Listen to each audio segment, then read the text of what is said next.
समय की बात है, एक नगर में एक सेठ और सेठानी रहा करते थे। उनके घर में किसी चीज की कोई कमी नहीं थी। दोनों सेठ सेठानी नित्य धर्मराज जी महाराज की पूजा पाठ किया करते थे। शाम को दिया जलाया करते थे। धर्मराज जी महाराज उनकी भक्ति भाव से बहुत ज्यादा प्रसन्न हुए और अपने तीनों देवों को धरती लोक पर सेठ सेठानी की परीक्षा लेने के लिए भेजा।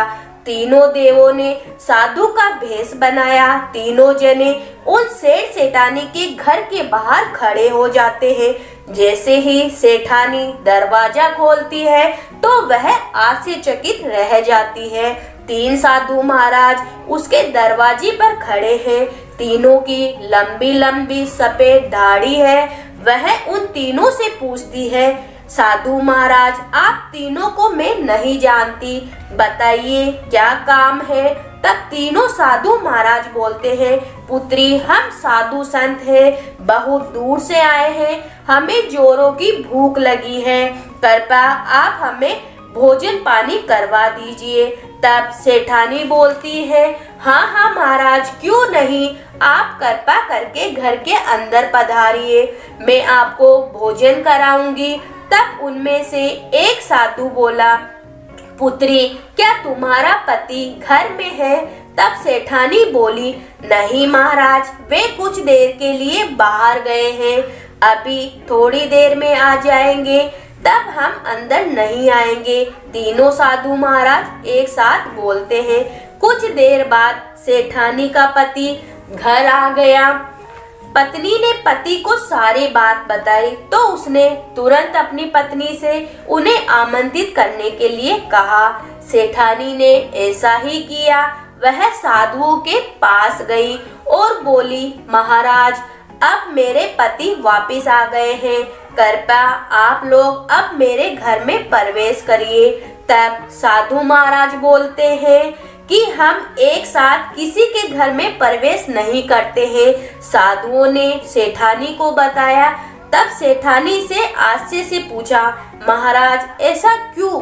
तब मध्य में खड़े साधु ने, एक पुत्री मेरे दाएं में खड़े साधु का नाम है धन, तो बाएं में खड़े साधु का नाम सफलता है और मेरा नाम है प्रेम। अब जाओ अपने पति से विचार परामर्श करके आओ कि तुम हम तीनों में से किस साधु को अंदर बुलाना चाहती हो। तब वह सेठानी अंदर गई और अपने पति को सारी बात बताई। पति बेहद खुश हो गया।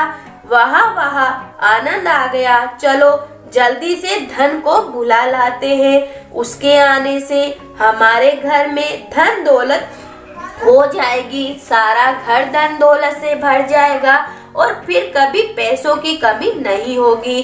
पत्नी बोली, क्यों न हम सफलता को बुला लें, उसके आने से हम रोज कोई भी काम करेंगे उसमें हमें सफलता प्राप्त होगी। देखते ही देखते हमारा धन दौलत से घर भर जाएगा और हम धन दौलत के मालिक बन जाएंगे। सेठ ने अपनी पत्नी को कहा, बात तो तुम्हारी भी सही है, पर इसमें मेहनत करनी पड़ेगी। पति ने कहा, हमें धन को ही बुला लेना चाहिए। दोनों पति पत्नी किसी नतीजे पर पहुंच नहीं पाए और अंत में दोनों ने निश्चय किया कि वह साधुओं से कहेंगे कि धन और सफलता में से जो आना चाहे वे हमारे घर आ सकते हैं और झट से बाहर आ गए। उन्होंने वह बात साधुओं के सामने दोहराई। सेठानी की बात सुनकर साधुओं ने एक दूसरे की तरफ देखा और बिना कुछ कहे घर से दूर जाने लगे। तब सेठानी बोली, हे साधु महाराज, आप इस तरह घर से क्यों जा रहे हो। सेठानी ने उन्हें रोकते हुए पूछा।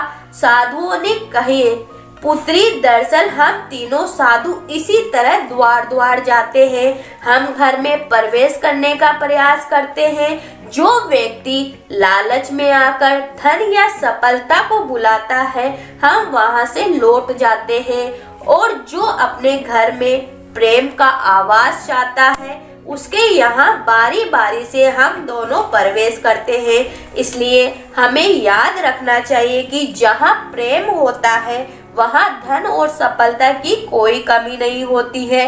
ऐसा कहते हुए धन, प्रेम और सफलता नामक तीनों साधु महाराज अंतर्धान हो जाते हैं। तो दोस्तों ये थी धर्मराज जी की कहानी, जिसमें धर्मराज जी महाराज ने धन, सफलता और प्रेम तीन साधुओं को उन सेठ सेठानी के घर पर परीक्षा लेने के लिए भेजा था, जिसमें सेठ सेठानी असफल हो गए थे। हमें जहाँ पर प्रेम मिलता है वहाँ पर धन और सफलता ऐसे ही आ जाती है। तो ये थी धर्मराज जी महाराज की कहानी।